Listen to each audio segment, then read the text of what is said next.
Hello and welcome to this presentation of the HR trends for 2022 from Talentsoft, a Seged company. Today we're talking about Redeploy and we have a fantastic guest with us today. Before I present our guest, I just wanted to say it's fantastic to have you here. My name's Joe. This is my friend Neely. Hi, welcome. And whether you're listening in on the podcast, the ins and outs of work, or watching on YouTube or on our website, we are so happy to have you here. Without any further ado, today to speak to us all about this topic, we have David Perring of Fosway Group. How are you, David? I'm very good. Thank you so much, both of you, for having me here. It's a great pleasure. I enjoy to talk about this subject. It's something that's really pertinent. So looking forward to it. Yeah, that's great to hear, David. And I mean, we are always happy to talk to you because for the listeners or the viewers that don't know that, we've had also a great episode on the podcast with David previously, and it was all about the reskilling revolution. So if you're interested in that, don't hesitate to go and check that out. But David, before we dive into today's conversation, that's going to be all about some of the trends for next year. And then in particular, it's going to be around redeploy, but we'll get to that later in the episode. Maybe you could briefly introduce yourself to our listeners. Yeah, sure. So my name's David Perring. I'm Director of Research for Fosway Group. We're a specialist analyst organization, a bit like Forrester, IDC, Gartner, and we focus purely on HR and HR systems and solutions. We work with large international corporates, people like Sanofi, Shell, BP, those sorts of organizations, giving them some input, acting as a critical friend sometimes around some of their choices. But we do lots of profiling of organizations and solutions and research as well. So that sort of comes together in an independent sort of piece of feedback. So hopefully that explains a little bit about what we are and what we do. It does. Brilliant. Thank you, David. And so this topic today, we're going to be talking about redeploy. We've called it redeploy. The tagline we've kind of given it is this: 2022 is a year for new learning and capabilities. So that's what we're going to be talking through today, listener. And it's going to be a fantastic conversation. I can already feel it.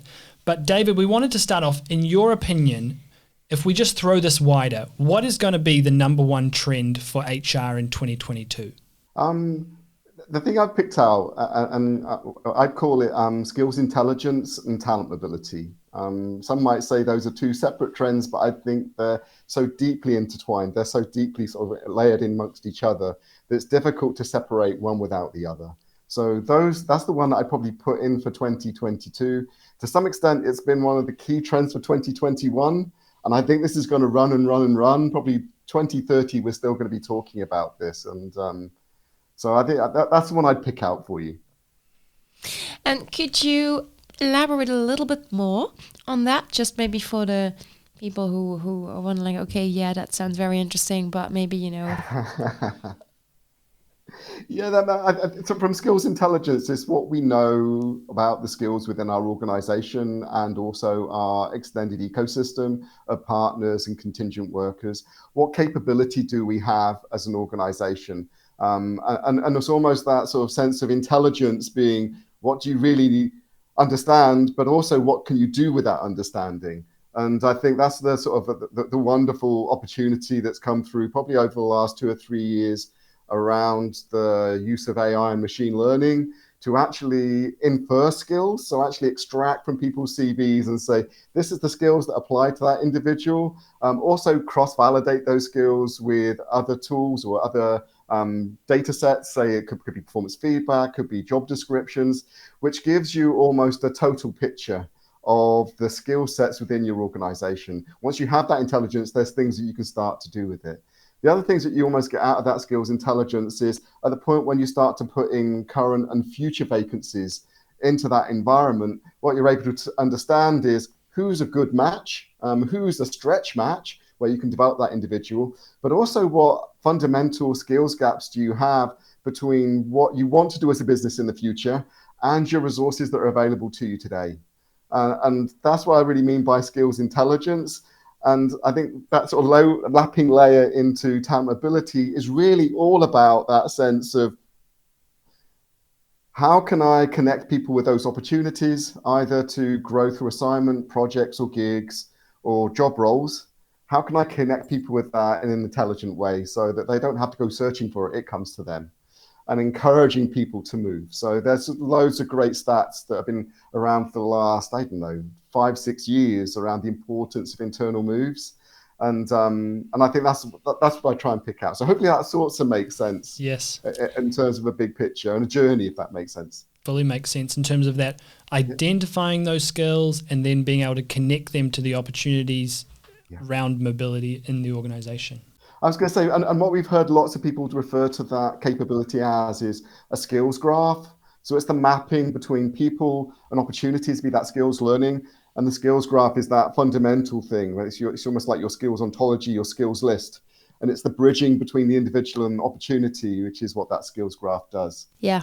And I think in this regard, so we have the skills intelligence, David, that you're talking about, and then we have the talent mobility. And while sometimes with the skills intelligence that you have, you'd be able to connect that and make sure that people can actually move to something that might be a better fit for them and also for the organization. But sometimes there might, I think, be a step in between those two, which is a process of upskilling, or if people really want to change completely, then it's going to be reskilling. So it's basically you have the skills intelligence, there might be some upskilling or reskilling needed, and then there's the talent mobility on the other side. Now, we've talked about this a lot, and we see upskilling and reskilling. There are these terms that are being thrown around everywhere, it seems almost. But how ready do you feel that most organizations actually are to start upskilling or reskilling their people as soon as possible?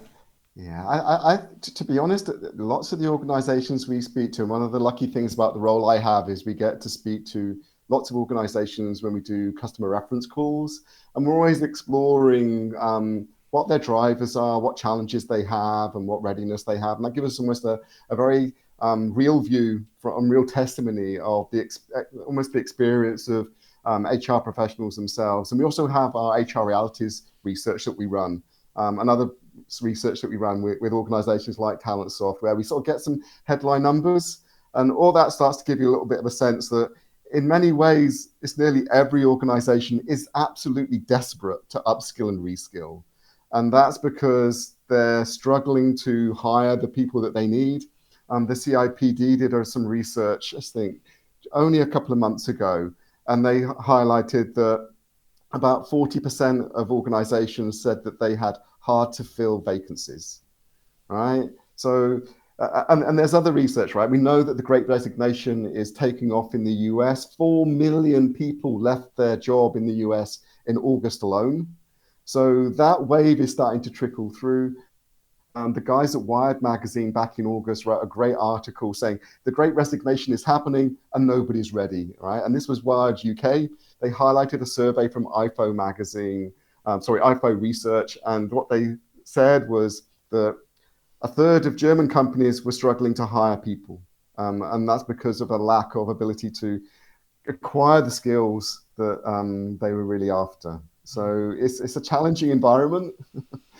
And I think that's what makes everybody desperate to want to execute.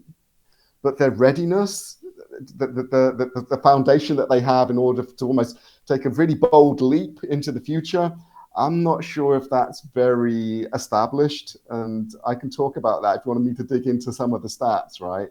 And we know that 60% of organizations don't have consistent skills frameworks across their organization. 45% from research we did with Talentsoft earlier on in the year, there's only 45% that believe they are good at understanding the skills profile of their organization. So there's a lot of desire, there's a lot of energy in the marketplace. It's one of the top items for people looking to invest in for their HR systems in 2022.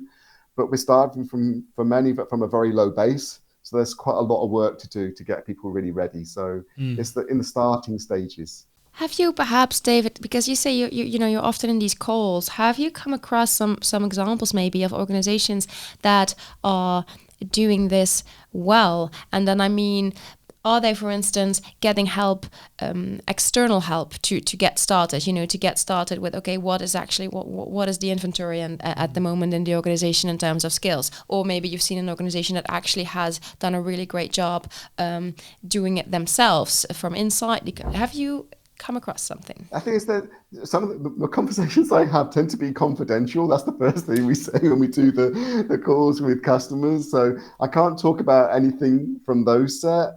There have been some very visible conversations that organizations have made. And I pick out, for example, Schneider Electric and Unilever, who've been very vocal and very visible in talking about their experience with skills and talent mobility. And what's interesting, right, is their projects in this space started back in 2018, sometimes earlier. And what they've seen is the last year, that initiative has really accelerated and the reasons for it have only amplified and grown bigger. So those are two that I'd encourage people to look out for. If they do a search around skills and talent mobility and put in Unilever, they'll probably get to see the CEO of Unilever talking about what difference it made through the pandemic. If you type in Schneider Electric into a search engine and talent mobility, there are some great things that come up as well. But it's still forming in areas. And I know there's some great examples I'm not sure if I could talk about from Talentsoft's point of view as well, to be honest. So there are people who've made huge gains and made huge impacts. The guys at Schneider talk about releasing 45,000 hours of free work by connecting people to new opportunities during the pandemic. And that was just in the first 3 months of the pandemic. So it's having a huge impact. But it's not just, right, if you go back, right, it's even going back and sort of understanding the importance of mobility.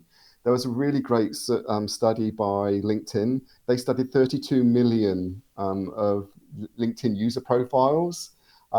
This was back in 2015. And what they found is after 2 years, right, 80% of people would still be in the company if they'd had a promotion. If they'd had an internal move after 2 years, 74% were still in the organization. If they'd had no moves, only half would still be at the company.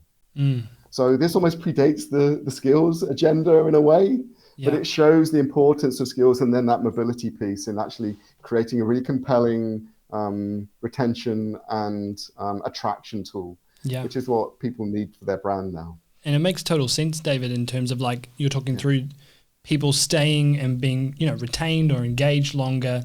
If they do have those internal mobility opportunities, it just makes total sense of kind of your aspirations kind of being met where you're at, so you don't have to kind of keep looking externally.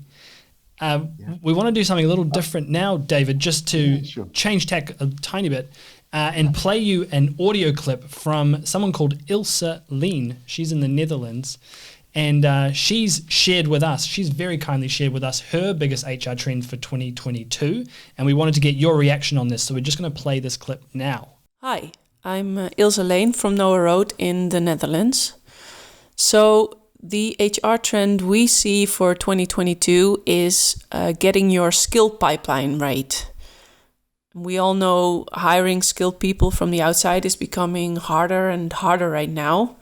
But the alternative, which is re- and upskilling your existing workforce, is not an easy fix. The thing is, and this is key to the trend we're spotting, is that this often happens too late. So organizations are buying skill tracks only when their skill gap is urgent, but it takes time to re- and upskill employees, and especially when you want to do it well. So in 2022, if HR managers want to create true workforce mobility, they need to get a continuous and proactive flow of skill development going. Yes. So, David, what would your reaction be to that? Yeah, it's so important that we think about how we grow people in order to help them fulfill their potential. I know before we heard Ilse talk, you mentioned, Joe, that sense of aspiration and actually trying to unleash people's potential by enabling them to fulfill their career aspirations and their learning aspirations, their growth aspirations is something that's huge, right? So understanding how you connect the business to the energy within people is probably one of the most important things that we can do as organizations, because actually all organizations are about energy. They're all about people's energy. So releasing that and using upskilling and reskilling as a lever to that is something that I think is quite contagious, not only within the organization, but in terms of creating the outreaching brand that is a magnet for others to want to be part of that story. So I think Ilse's spot on the money. Yeah, I think Joe and I, we were smiling because we were probably thinking the same thing, because we just had a discussion as well around HR trends, and it was very much about this, about people's energy, and it was also linked to this increased focus we're now seeing, and I think rightly so, on purpose and people being able to find purpose in the work that they're doing, and the importance for that also for organizations. And I think that's very much in line with what you're saying, David.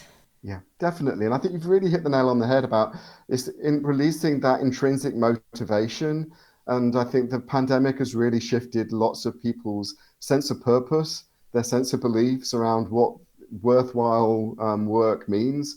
And we used to talk, when I used to work for Virgin back in the day, about creating an environment where an employee would say, I love working here. And I think that's a really great foundation still. But I think the equation has changed. Not only does it have to be a place that I love working here, but actually, and working here does some good. And I think that's a little bit of a shift that's coming through, and that's partly a sort of a millennial influence, right? And the millennials are maturing, but it's also a Gen Z influence. And I think there's also a lot of grey hairs in the room that are also looking for a little bit more purpose in work as well. So it's a multi-generational story. Yeah. One thing actually, David, on that we sort of identified this year around the HR trends is that if you think about Gen Z coming into the workforce, this is potentially the year where, if depending on how you define them, 1997 maybe onwards is when they're born. Yeah. You get a different definition if you read different things, but they're hitting sort of 24, 25 years old, and maybe there's a sense that they're really starting to enter the white collar workforce in a lot bigger numbers. Is there any other ways in terms of like what we're talking about around here? I know you just touched on them then, but what sort of effects can that have? It's interesting. If you haven't picked up on a lady called Eliza Philby, she's a researcher, an academic who's been looking at multi-generational workforce, and she's sort of focused on the multi-generational hybrid workforce. And she's got some great things. I just encourage you to go and look at her research. Maybe we can put a link into the chat or something that people can go and have a look, because I think it's really solid gold stuff. But what it highlights is the importance of us creating a much more personalized and unique experience for every generation, for every individual.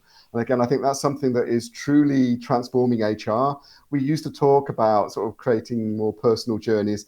I don't think we've got a choice not to be more personalized. And that personalization comes from the intelligence that we have and our ability to connect people with the opportunities around them. And that's, again, while I come back to that, skills, intelligence, and talent mobility, all these things start to hook together. And it's not just about the opportunities to work, it's the opportunities to connect with others in that mentoring role as well. That's interesting. And I think since you mentioned that mentoring there, that gets us to, I think, a second audio snippet that we'd really like to listen to. You said the key word. You said the magic word, David. You did. Mentor. And then it switched me on.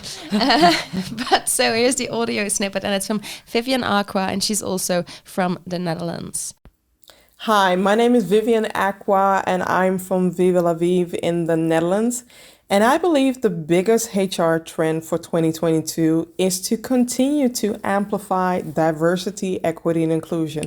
And one of the things that I do see a value add within the HR domain is to reactivate mentorship programs so that you not only can retain the amazing talent that you have within your company, but also can use that as a way to attract talent with diverse backgrounds. So let's amplify DEI together.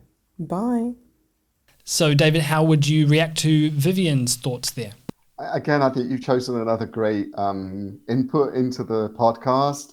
How we create a greater sense of belonging is hugely important. And I know that's something that's very close to Naylor's heart around this sense of diversity, inclusion, equity. Actually, those don't mean anything if you don't belong. I think we've all been in that sort of sports lineup at school when you got chosen and it was working your way down the list and you got picked at the end. And you felt as though you were included, but you weren't necessarily felt as though you belonged in that team, right? And I think that sense of how we activate that belonging and activate participation and make people feel as though there's a real hug in our organizations is something that's hugely important, especially as with the growth in hybrid working, when working is at home from your dining room table, wherever it happens to be. And so mentorships, I think, is a huge driver around that. And especially with Gen Z, one of the things that's come out of Eliza Philby's research is the importance of input and those Gen Zers learning from the natural things that happen in an office, to overhearing the conversations and getting the reflection of, yeah, that conversation went really badly. What should I have done differently? Sort of conversations just on the fly, right? And that could be their manager to them, or overhearing that. These are some of the incidental things that are partly missing in our almost fragmented world.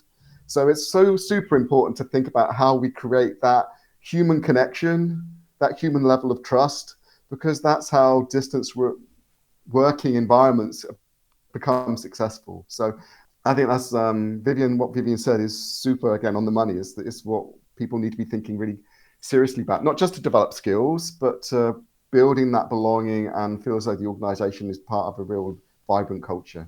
Yeah. So talking about mentorship programs, David, I mean, I am a big believer in mentorship programs because I think there can be a tremendous value in those, both for the person who is being mentored as for the one who's being the mentor. However, and I'm not sure if it's just me or if you have the same sense, I have this sense that it's something that is still not necessarily used on a wide scale in organizations. I don't know what you both think about this. Let's maybe start with you, David.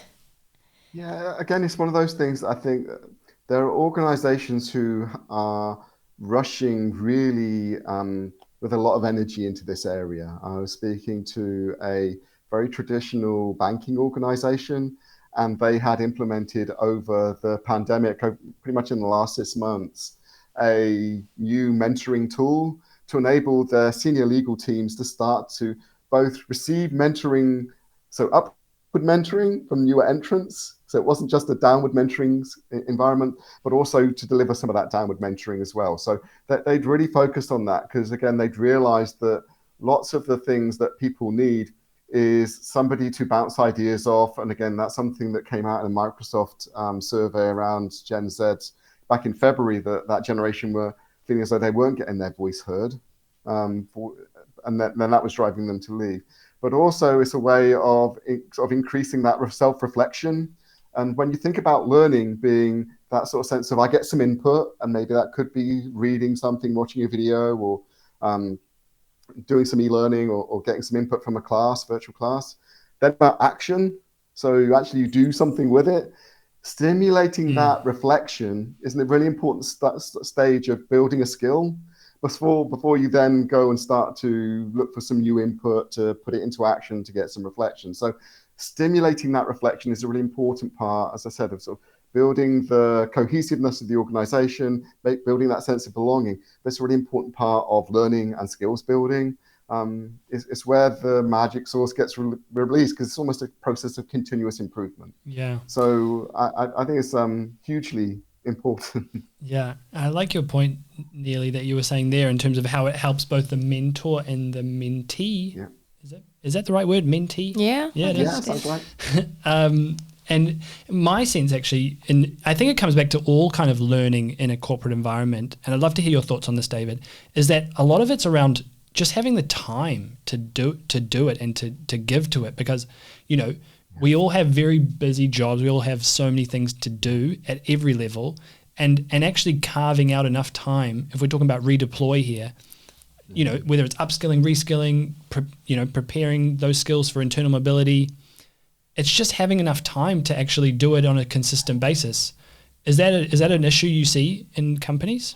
It's a huge issue, and I'm glad you said that, Joe, because it's one of the things that is one of the biggest barriers to successful coaching and mentoring, and people's view around their personal development, actually getting space to develop.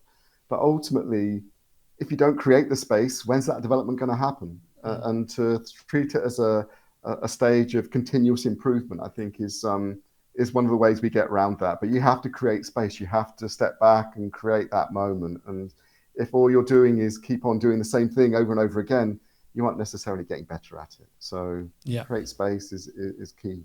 Totally agree. We'd love to touch here on the role of the manager, David, and in a sense, in this whole word, you've talked about skills, learning, internal mobility. How do you see, there's HR obviously who sets these policies in motion and oversees, I guess, but how do you see the role of the manager in all of this? You see, part of me says it's a bit of a yin and yang, right? In that, yes, there's a lot of opportunity to use the manager, and that's on maybe the yin side. On the yang side, managers can be a great obstruction to it happening as well. So my suggestion would be, yes, embrace it. Do improve your manager's ability to coach and mentor their people, but equally try to create a whole environment of coaching and mentoring, right? So look across peers, look across every layer of the organization. So it's not just top down. Everybody needs a much more agile environment, a much more agile organization. So don't rely on the hierarchy, break that up, empower everybody to make their contribution in whatever direction it is. So I think, yes, empower them, but don't just think they're the only source. Good point. I think we sometimes tend to attribute a little bit too much responsibility, or maybe we're expecting a bit too much from managers. Well, maybe not. Maybe it's not a maybe. Maybe it's for sure, actually. And it seems as sometimes it's a way of actually saying, so, okay, you just deal with that. That's just, okay, that's the manager's task. And I think it's good what you're saying, that, we should not, I think, put all of those eggs in that manager box, so to speak. David, we have another audio snippet for you. Okay. And so this time we're going to listen to Mira. Hi, my name is Mira Griffiths from the Mind Takeaway in Berlin, Germany. And I think that the biggest HR trend for 2022 is developing managers to be leaders, taking the focus of management skills and putting it into developing leadership traits instead. In this way, we will at the same time improve the culture, diversity and inclusion, and mental health of all our employees, actually. Observing more changes in society now and how this affects businesses, it looks to me as if developing managers into leaders is a natural evolution in business, and we cannot go back. And if we want to survive as businesses and go forward, this is something that we really need to consider. Okay, David, so there we were listening to Mira. What are your thoughts on what she's saying? Yeah, I think it's really important, yes, to develop leaders as managers. It's something that we do need to focus our attention on. Again, in the LinkedIn survey or research from 6 years ago, having a great manager, people were willing to forego a pay rise if they were able to keep their great manager, right? So it is hugely influential. But I think we have to sort of look a little bit beyond just the manager if we want more fluid organizations. If you think about the structure of organizations now, where they are becoming a little bit more holacratic, a little bit more fluid, a bit more agile, actually we all need to step up to be the leader. We all need to step up and take more responsibility to be more empowered. And that changes some of the role of the leader. There's some interesting models around leadership, and I like the one around the servant leadership. If you've not come across that, again, put that into a Google search. But it does focus a lot more on leaders need to be empathetic, to be much more the servant of their team, rather than the manager enforcing power on their team. And I think that's one of the significant changes as we get into this sort of very virtual world of building trust and building ownership and responsibility. Yeah, very good point. And I think you've just hit on another magic word there, David, around kind of like self-leadership I was hearing coming out there. We have a final audio clip that we're going to just jump to, I think, because it makes a lot of sense just to dive deeper on this. So we're going to hear right now from Peter Griffiths, who's also based in Germany. He's going to talk us through his thoughts on the HR trend for 2022. Hi, my name is Peter Griffiths from the Mind Takeaway in Berlin, Germany. And I think the biggest HR trend for 2022 is allowing all employees access to develop themselves as leaders, what I would call self-leadership, and not just waiting for when employees are promoted into people management roles. And quite often, they're not ready. Just because you've actually been a productive employee doesn't necessarily make you the best leader. And there's usually a lot of skills gaps. So this way, all employees get to grow now. And in the future, HR and internal recruitment will have a lot more high talent to choose from versus going outside of the company and the high costs that entails. And you will retain more people with this approach too.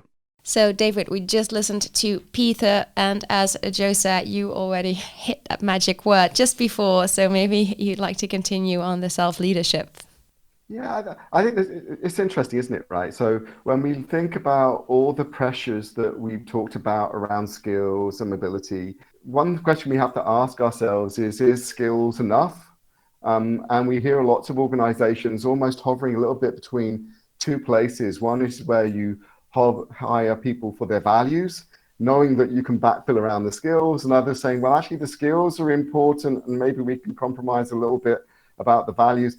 Ultimately, it's people's growth mindset. It's their desire to want to improve, their desire to want to connect, their belief that things can be made better, their willingness to be more resilient and to take on fresh challenges, which actually probably define the sort of energized and flexible organizations of the future. And if that's what we call self-leadership, then maybe that is something that we should all be looking at. I think maybe in the past we might have called it growth mindset, but it is about being an inspiration and taking on some of that ownership around delivering as part of a team and an individual as well. So I think, again, you've had some great quotes, right? I wouldn't argue against any of them. Yeah. And how much of that, David, is kind of like nature versus nurture, I guess, in a sense? Like, is this something to be thinking about from hiring, or is there a way to then ensure people get that once they're in or when they're already in the company, if that makes sense? Yeah, I'm always quite open, right? People tend to talk about, is it nature or nurture? Usually ends up being a little bit of a mashup in between. I'm very hopeful around people's ability to change and their ability to adapt with the right level of support. And I think it's something that we shouldn't always put people in boxes. We can free them up with the right feedback and the right coaching and mentoring.